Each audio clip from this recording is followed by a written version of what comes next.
Bismillahirrahmanirrahim. Assalamualaikum warahmatullahi wabarakatuh. Video kali ini saya akan melanjutkan pembahasan tentang aset tetap.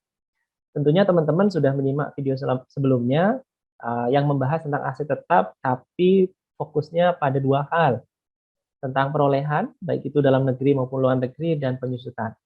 Nah, fokus video kali ini itu ada tiga hal, ya teman-teman ya. Ada tiga hal yang ingin saya bahas. Yang pertama adalah berkenaan dengan pertukaran aset tetap, kemudian penghentian aset tetap, dan revaluasi aset tetap. Tentunya teman-teman sudah mendapatkan materi ini waktu secara akuntansi gitu ya, semester 2 di pengantar akuntansi, kemudian di mata kuliah akuntansi keuangan menengah sudah dapat. Nah, saya itu hanya menambahkan saja berkenaan dengan aspek perpajakan. Nah, konsep untuk pertukaran aset tetap itu diatur di pasal 10 Undang-Undang PPH nomor 36 2008 bahwa harga pasar ya, harga pasar itu adalah menjadi patokan ya teman-teman ya. Menjadi patokan ketika terjadi pertukaran aset tetap. Ya, ketika terjadi pertukaran aset tetap. Nah, tentunya kalau ada selisih itu wajar ya teman-teman ya. Tinggal disajikan saja, mau disajikan untung ataupun rugi. Nah, tentunya nanti di aspek perpajakan akan muncul pajak masukan, pajak keluaran secara bersama-sama ini teman-teman ya, secara bersama-sama karena kita dianggap beli dan jual gitu ya. Meskipun konteksnya adalah pertukaran. Sehingga nanti ada pajak masukan, kemudian ada pajak keluaran. Yang dalam konteks ini istilahnya adalah PPN pasal 16D. Jadi PPN pasal 16D itu merupakan penyerahan aktiva oleh PKP menurut tujuan semula aktiva tersebut tidak untuk diperjualbelikan. Memang untuk operasional kan, bukan persediaan. Memang ini murni aset tetap ya, teman-teman ya. Sehingga nanti di PPN keluaran menggunakan PPN pasal 16D. Contoh seperti ini teman-teman, ini ada pertukaran aset, mesin yang ditukar dengan mesin baru, dengan harga 430 juta yang baru, yang lama itu 290 juta. Dengan harga pasar saat pertukaran, mesin lama itu 210 juta. Kemudian sisanya dibayar tunai. Metode penyusutannya adalah garis lurus, kemudian masa manfaatnya adalah sesuai dengan PMK 96 ya. Di video sebelumnya kita sudah bahas ada golongan 1 2 3 4 untuk yang berwujud ya, selain bangunan. Kalau bangunan kan ada permanen dan tidak permanen, 10 dan 20 tahun ya. Pertanyaannya adalah hitunglah laba rugi dan bagaimana penjurnalannya ya. Bagaimana penjurnalannya. Contohnya adalah seperti ini, teman-teman. Ya, contohnya adalah seperti ini, kita coba simulasikan di Excel ya. Nah, baik. Kita hitung dulu teman-teman ya. Harga pasar ya. Harga pasar. Harga pasar mesin yang lama ya. Yaitu mereknya adalah Yanmar. Harga pasarnya adalah harga pasar, oke, harga belinya, sorry teman-teman ya. Harga belinya itu 290. Kita hitung akumulasi penyusutannya, teman-teman. Kita menggunakan garis lurus. Belinya 2019, 2020, dan 2021. Kita menggunakan rumus SLN ini 0 tanpa nilai sisa 8. Ini sama, teman-teman ya. Cost-nya 8. Ini juga SLN, cost-nya 0,8. Kemudian dikalikan karena ini berapa ya? Januari, Februari, Maret, April, 4 bulan ya, 4 bagi 12. Itu ya. Januari, Februari, Maret, April, 4 bulan, segini ya. Di 2021 tidak disusutkan penuh. Sehingga nilai buku yang mesin lama, teman-teman, mesin lama itu bentar, ini dikurangi dengan ini. Oke, 205. Kemudian harga pasarnya, teman-teman. Kalau kita cek harga pasarnya tadi di soal 210 juta. Berarti untung ya, teman-teman ya. Ada keuntungan ada keuntungan senilai 4 juta, ya 4.500.000, ya 4.500.000. Nah, kemudian teman-teman, harga mesin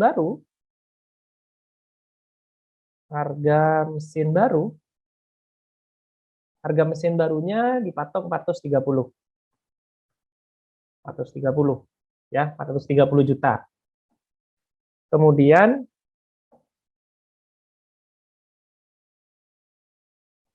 harga mesin baru, harga pasar mesin lama ini 210, ya 210. Sisanya dibayar tunai, ya sisanya dibayar tunai. Berarti kas yang dibayarkan nanti dihitung nanti ini kasnya nanti, karena ada sedikit perbedaan perhitungan kas yang harus dibayar. Kenapa begitu? Karena ada ada PPN, ya teman-teman, ya ada PPN. Nah, bagaimana jurnalnya? Ya, bagaimana jurnalnya? Yang pertama adalah, ini dihilangkan dulu biar tidak bingung ya teman-teman. Tentunya perusahaan akan mendapatkan mesin baru, mereknya Honda. Oke. Kemudian ada mesin lama yang hilang atau yang ditukar, mereknya adalah Yanmar. Tentunya mesin Honda itu nilainya 430 juta. Oke, udah masuk ya. Yang Yanmar itu 290. Sudah masuk juga. Oke. Nah. Oke, sip. Nah, kemudian akumulasi penyusutan teman-teman tentunya. Karena kan ditukar aset lama nih. Yanmar. Akumulasi penyusutan Yanmar. Nilainya kita sum ini ya, sudah 84 juta. Nah, setelah itu teman-teman, baru kemudian adalah mesin baru, aset akumulasi penyusutan mesin lama. Sudah masuk juga angkanya, baru kemudian PPN masukan, ya. PPN masukannya berarti dari ini teman-teman ya, dari mesin baru 10%, ya, 10%. Kemudian ada keuntungan, saldo normalnya adalah kredit 4.583. Kemudian ada PPN 16D, pertukaran tersebut teman-teman ya. Itu diperoleh dari harga pasar mesin lama ya teman-teman ya. Harga pasar mesin lama yang ditukarkan nilainya 210 ya. Berarti ini dikalikan 10%. Ya, 10%. Jadi kalau teman-teman breakdown itu DPP mesin lama, DPP mesin baru. Mesin baru itu ini ya. Mesin lama itu teman-teman ketika dipertukarkan kan 210. Berarti PPN-nya ini dikalikan 10%. Nah, tinggal satu yang belum ya teman-teman ya, yaitu kas atau bank. Nah, kas dan bank itu yang dibayarkan teman-teman sebenarnya kalau tanpa PPN kita tinggal mengurangi saja ya. Harga mesin baru ya. Harga mesin baru teman-teman dikurangi harga mesin lama. Jadi duit kan. Nah, untuk mencari kas itu ya, pertama adalah harga harga mesin baru untuk mencari kas. Harga mesin baru ini, kemudian harga mesin lama ini, kemudian ditambah dengan PPN. PPN mesin baru ya teman-teman ya. Mesin baru. Sorry. Ini keliru nih. 430 ini sebentar. Mesin baru. Ini baru, ini lama. PPN mesin baru. Ya. Kemudian terakhir dikurangi dengan PPN 16D. Nah, dijual ya teman-teman, 21. Ini sebagai pengurang, teman-teman. Sebagai pengurang. Kita coba saham ini dikurangi ini.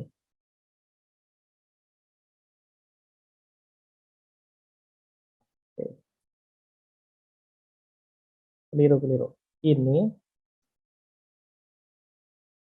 sebagai pengurang. Maaf teman-teman ya. Ini sebagai pengurang. Berarti ini ditambah, dikurangi ini, ditambah PPN, dikurangi PPN keluaran. Nilainya 557, 583, yang ini 557. Oke, balance ya teman-teman ya. Udah, itu. Jadi yang memang agak sedikit berbeda teman-teman menghitungnya adalah di posisi kas ya. Di sini ya. Di sini. Selebihnya seperti akuntansi biasa saja teman-teman ya. Ya, seperti biasanya. Oke. Itu ya. Jadi teman-teman perlu menghitung harga belinya, akumulasi penyusutannya, ketemu nilai buku, harga pasarnya berapa, keuntungan. Keuntungan apa rugi ini kan untung ya. Karena harga pasar di atas harga buku. Nah, harga mesin itu teman-teman harus ada PPN-nya. Nah, PPN-nya harus masuk nih. Ini udah masuk nih ya. PPN masukan, PPN keluaran. Nah, ini untuk menentukan kasnya ternyata udah masuk perhitungan bahwa harga baru dikurangi harga lama ditambah PPN mesin baru dikurangi PPN yang lama. Ya, itu perbedaannya teman-teman ya. Oke, secara perpajakan begitulah kira-kira. Ada PPN masukan, PPN keluaran, dan kita harus pastikan PPN itu masuk di antara pertukaran aset itu. Baik, itu ya teman-teman ya. Itu untuk pertukaran aset. Selanjutnya, penghentian aset tetap. Ya, penghentian aset tetap. Dalam hal ini adalah pelepasan aset tetap. Jadi penghentian aset tetap itu bisa jadi karena udah masa manfaatnya habis teman-teman, atau memang udah dijual gitu ya, dijual. Nah, dalam konteks ini bahwa contoh misalkan 1 Agustus perusahaan membeli mesin dengan harga 320 juta masa manfaat 6 tahun, kemudian tanggal 31 Desember menjualnya 300, hitunglah laba rugi. Buatlah jurnal dan hitunglah koreksi fiskal. Oke, kira-kira seperti yang tadi aja ya teman-teman ya, seperti yang tadi. Oke, kita cek. Nah, seperti ini. Ini terlalu lebar. Terlalu lebar, benar.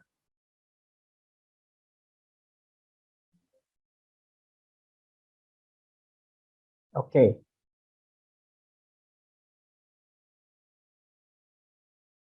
Nah, ini ya teman-teman ya.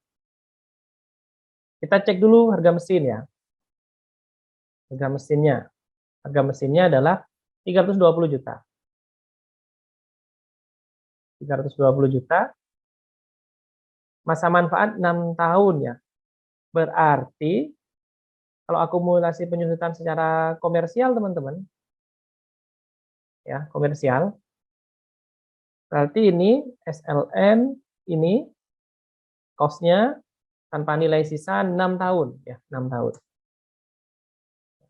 Kemudian Agustus akumulasi penyusutan 2021 berarti Agustus ke Desember ada berapa bulan? 5 bulan ya, Agustus, September, Oktober, November, Desember. 5 bulan dikalikan dengan 5/12. Ya. Kalau ini akumulasi penyusutan,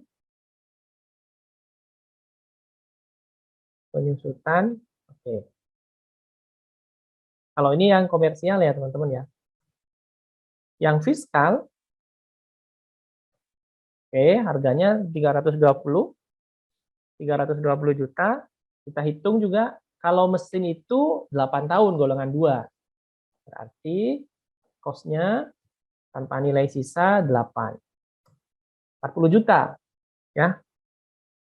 40 juta setahun. Kemudian kita kalikan 5/12. 16 juta teman-teman ya, akumulasi penyusutannya. Untuk 2021 ya. Ini 2021. Ya. 2021. Oke. Nah, tanggal 31 Desember perusahaan menjual dengan harga 300 juta. Ya, 300 juta. Nah, ketika dijual teman-teman menggunakan komersial, maka berarti kan begini ya. Akumulasi penyusutan kemudian dijual dengan 300. Nilai bukunya berapa teman-teman? Ini ya, 297, harga pasar 300. 300 juta berarti untung ya teman-teman ya. Untung 2 juta. Ya, untung 2 juta. Berarti jurnalnya gimana? Nah, jurnalnya kalau secara komersial berarti kita dapat kas bank ya 300. Ini kan 300. Kita kecilin. Nah, oke. Kemudian setelah kas bank ketika dijual teman-teman otomatis ada apa namanya? Asetnya berkurang ya. Mesinnya berkurang senilai 320. Kemudian akumulasi penyusutan kita masukkan karena berkurang ini.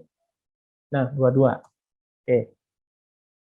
22.222.222 rupiah. Oke, baik. Sebentar, saya takut keliru cek teman-teman. Nah, oke. Nah, setelah itu teman-teman ada keuntungan ya teman-teman ya. Ada laba penjualan aset. Laba penjualan asetnya senilai 2 juta. Sampai di sini udah balance teman-teman ya. Tapi ada PPN ya. Nah, ada PPN. Ada PPN. PPN-nya adalah PPN 16D ya, penjualan. PPN 16D. Nah, PPN-nya itu dari mana? Sebenarnya teman-teman, PPN-nya itu dilihat dari mana ya? Dari harga pasar ya ketika dijual. Kita hitung aja ya teman-teman ya. Harga pasarnya ini kan 300 ya. Kemudian PPN-nya kalikan 10%. 30 juta ya, 30 juta. Berarti PPN-nya adalah 30 juta.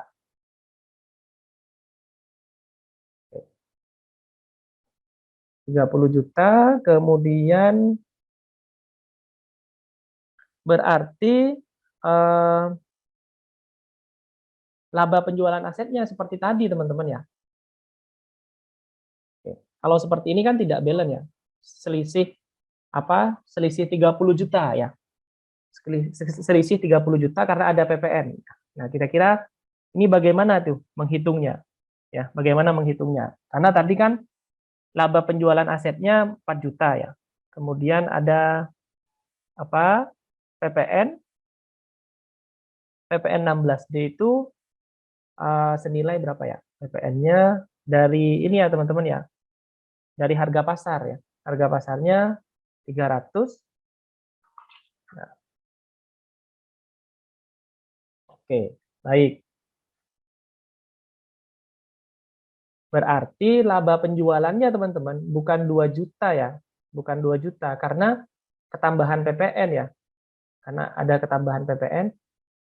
Kalau ini dibebankan PPN ya. Kalau ini dibebankan PPN ya teman-teman ya. Ini sama dengan plus 30 juta. Menjadi 32 ya. Menjadi 32. Jadi 32, 385. Nah, tetap tidak balance ya, tidak balance. Nah, kira-kira gimana ini teman-teman?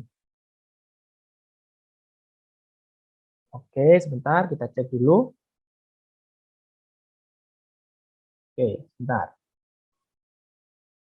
Ada PPN 30 juta ya. Ini ada keuntungan 2 juta. Untung 2 juta. Kemudian PPN-nya dari kas bank. Oke, akumulasi masuk.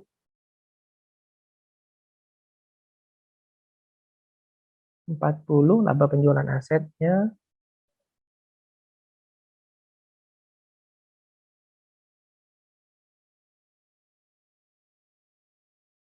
kendaraannya, mesinnya udah bener, oke.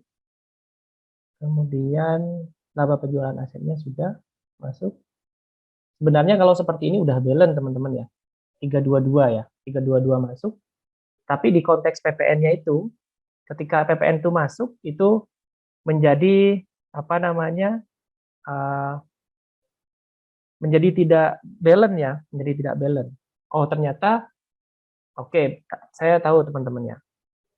Ada PPN, ada seperti tadi perlakuannya, kasnya ditambah ya. Kasnya ditambah, karena itu ada PPN-nya ya.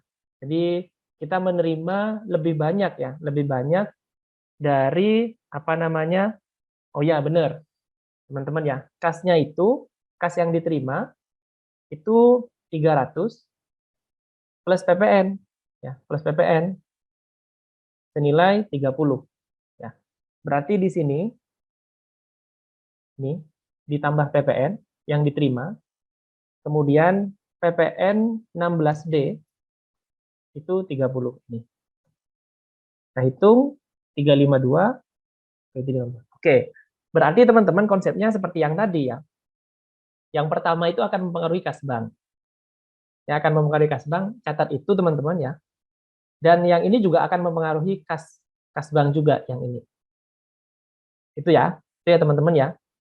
Jadi PPN keluaran itu akan mempengaruhi kas bank juga. Oke. Nah, oke ya. Jadi akan mempengaruhi kas bank.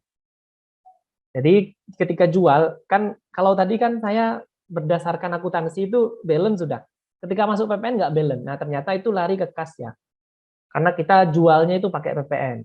Ya, jualnya pakai PPN. Jadi PPN itu dimasukkan ke apa namanya, kas dan banknya ya, mungut PPN. Ya. Oke, baik. Paham ya teman-teman ya, berharap teman-teman paham. Oke, sudah. Nah, problemnya adalah kalau secara fiskal ya itu 16 ya. Ya tinggal diganti saja nanti teman-teman ya. Tinggal diganti saja. Jadi kalau koreksi fiskalnya itu teman-teman, kalau koreksi fiskalnya ada selisih sekitar ini. Kalau ditanya koreksi fiskalnya ini. Koreksi fiskal. 5.555.056 rupiah. Itu ya. Oke, baik. Oke, selanjutnya, oke, kalau tidak memiliki masa manfaat itu dalam konsep perpajakan, kalau misalkan tidak ada masa manfaatnya, entitas itu bisa menghentikan. Tetapi kalau misalkan masih ada manfaat, ya, tetapi masih bisa digunakan meskipun udah tidak ada masa manfaatnya, itu masih bisa diakui ya. Masih bisa diakui, aset tetap itu masih bisa diakui gitu ya.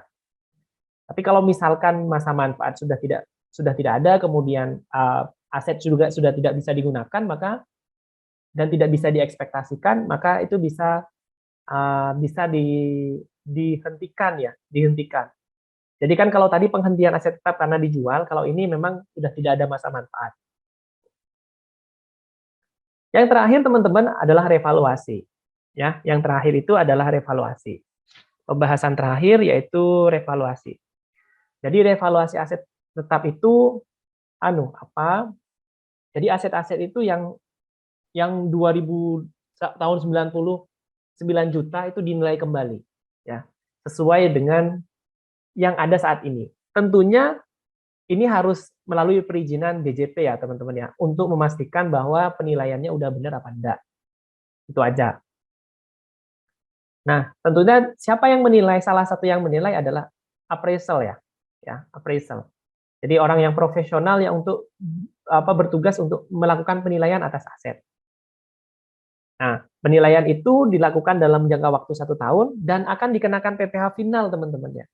Akan dikenakan PPh final atas tambahan aset tersebut. Nilainya 10%, ya, nilainya 10%. Contoh seperti ini ya. Jadi Desember PT UTM Jaya itu ceritanya itu udah dapat persetujuan untuk melakukan revaluasi. Kemudian metode penyusunan garis lurus, kemudian bagaimana jurnal revaluasinya. Asetnya ada 2, tanah dan bangunan 2010 dan 2011. Harga perolehannya 1 miliar, satunya 950 juta. harga revaluasinya 1.250.000.000. Nah, bagaimana perhitungannya? Kita coba simulasikan bersama. Ya, simulasikan bersama. Ini adalah contohnya teman-teman ya. Jadi harga perolehan tanah kita catat 1 miliar ya. Oke, mati ternyata rumusnya teman-teman. Bentar.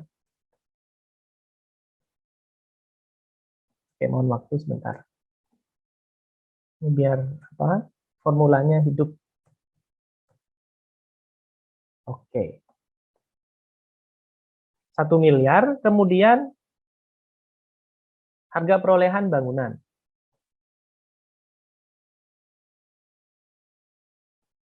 $950 2011. Ya. Kemudian kita hitung penyusutannya teman-teman ya. Kenapa tanah tidak dihitung penyusutannya? Karena memang nggak disusutkan ya. Akumulasi penyusutan. Berarti ini 20 tahun ya teman-teman ya, bangunan itu 20 tahun. Sorry. Sama dengan SLN ini 2 tanpa nilai sisa 20. Kemudian dikalikan dengan 11, 12, 13, 14, 15, 16, 17, 18, 19, 20. 10 tahun ya teman-teman ya. 10 tahun. 475 ya, 475. Sehingga nilai buku bangunan